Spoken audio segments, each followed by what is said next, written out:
So here we are, psychopathic, clown-ass idiots who don't realize that people do not want war on the planet. War is no longer sustainable as a money-making enterprise on the planet. Whether you're in the weapons-making part, whether you're in the part of rebuilding the areas that you have destroyed, whether you're the bankers that pay for it, everybody that's involved with the war-making schemes around the planet actually need to be brought under arrest. That would be my plan, and you'd be brought before justice to explain the many millions of small arms that you've given countries to destroy themselves.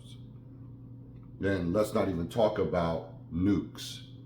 Nukes are one of the worst things that could have possibly happened here. And clearly, all the different reports about UFOs in the world really began when all the nuclear testing happened here. So you're taking nuclear power, hydrogen, thermonuclear power, various types of nuclear weapons, fission. They are the power that runs a star.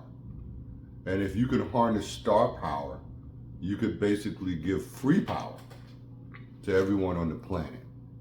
And if you were going to do anything with your nuclear capabilities, that's what we're supposed to be doing. But unfortunately, we still have the brain capacity of somebody from thousands of years ago.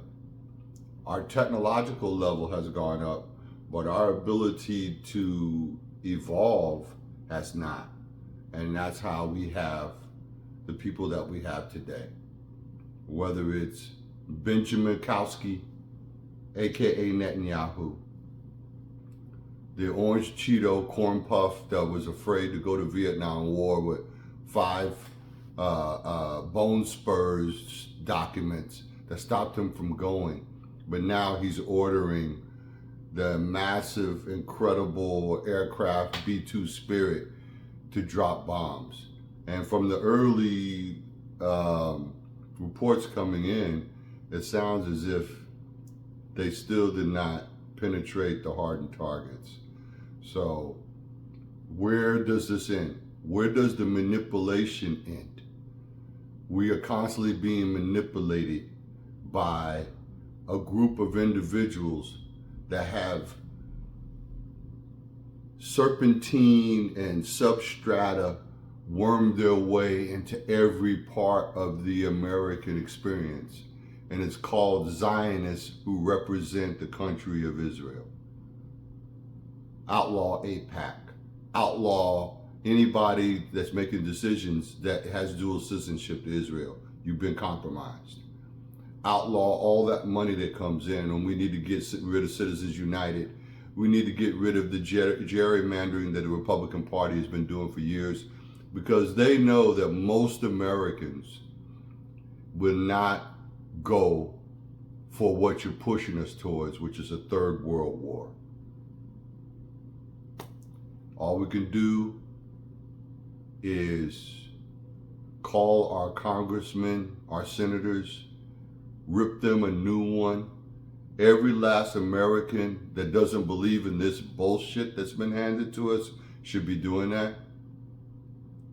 And then after that, it's batten down the hatches, because one day you're going to walk into your house, and if not now,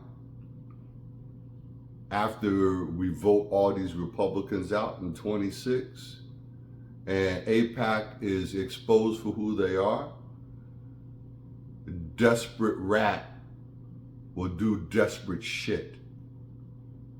They need to be prosecuted. They need to be ran out of this country.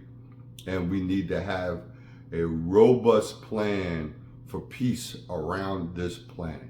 And that's every country. And most people in the world feel this way. I only pray to God that we can get there.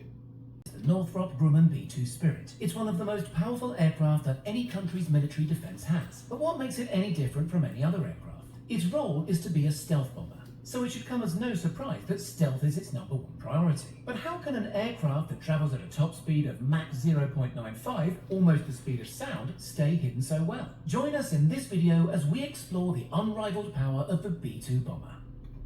It's wider than it is long. Its 52-meter wingspan trumps its 21-meter length. This is the vehicle that was used in the attacks in Iran. The capabilities of this aircraft are off the scale, and the support systems around it are off the scale, because this aircraft does not have to land. It'll be fully loaded. It can be fully loaded with nuclear weapons. It's a nuclear weapon delivery platform, or with conventional bombs. This aircraft can be refueled in the air. Pardon me. So what that means is we can launch it from our bases somewhere in the Midwest in the United States and fly the 1900 nautical miles or longer to a target, be refueled at least twice along that route, deliver the payload, and because it has a special material that it's made out of, it causes it to be hard to see on radar, and has a fairly high flight elevation. This is the beginning of the Terminator. And the only thing that is not happening that happened in Terminator is that all these aircraft became fully automated through AI. And unless we pull back the reins, unless we change our thinking, we are looking probably at the end of this civilization that we live in on this planet.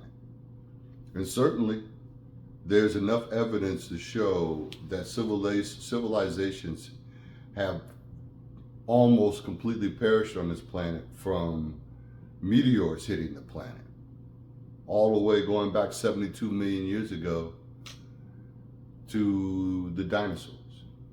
Now, the biggest threat to the planet is the human beings on it and the decisions that they're making. I urge you to call your congressman. I urge you to call your senator. I urge every American and every planetary citizen to call their leadership and scream into the phone, we don't want fucking war. Because the last thing you're going to hear or see is this, or a missile coming in on you. Then there's going to be a big heat wave, and then there'll be nothing. We'll have nothing. No more coffee in the morning, no more delicious steaks on the grill, no more chicken kebab, no more borscht, no more delicious Japanese noodles. It doesn't matter where you are on the planet. We won't survive ourselves unless we open our eyes to our reality. And we have to think of a way to evolve. So on this moment in my life that I didn't think that I would see again, at a person in their 60s, that we would be back in this space once again, and here we are. And your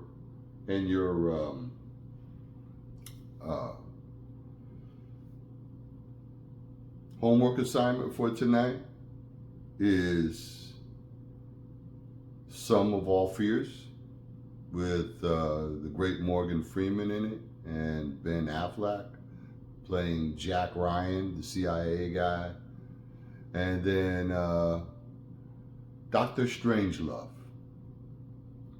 because both of those movies, especially Dr. Strangelove, depict where we're headed if we don't wise up.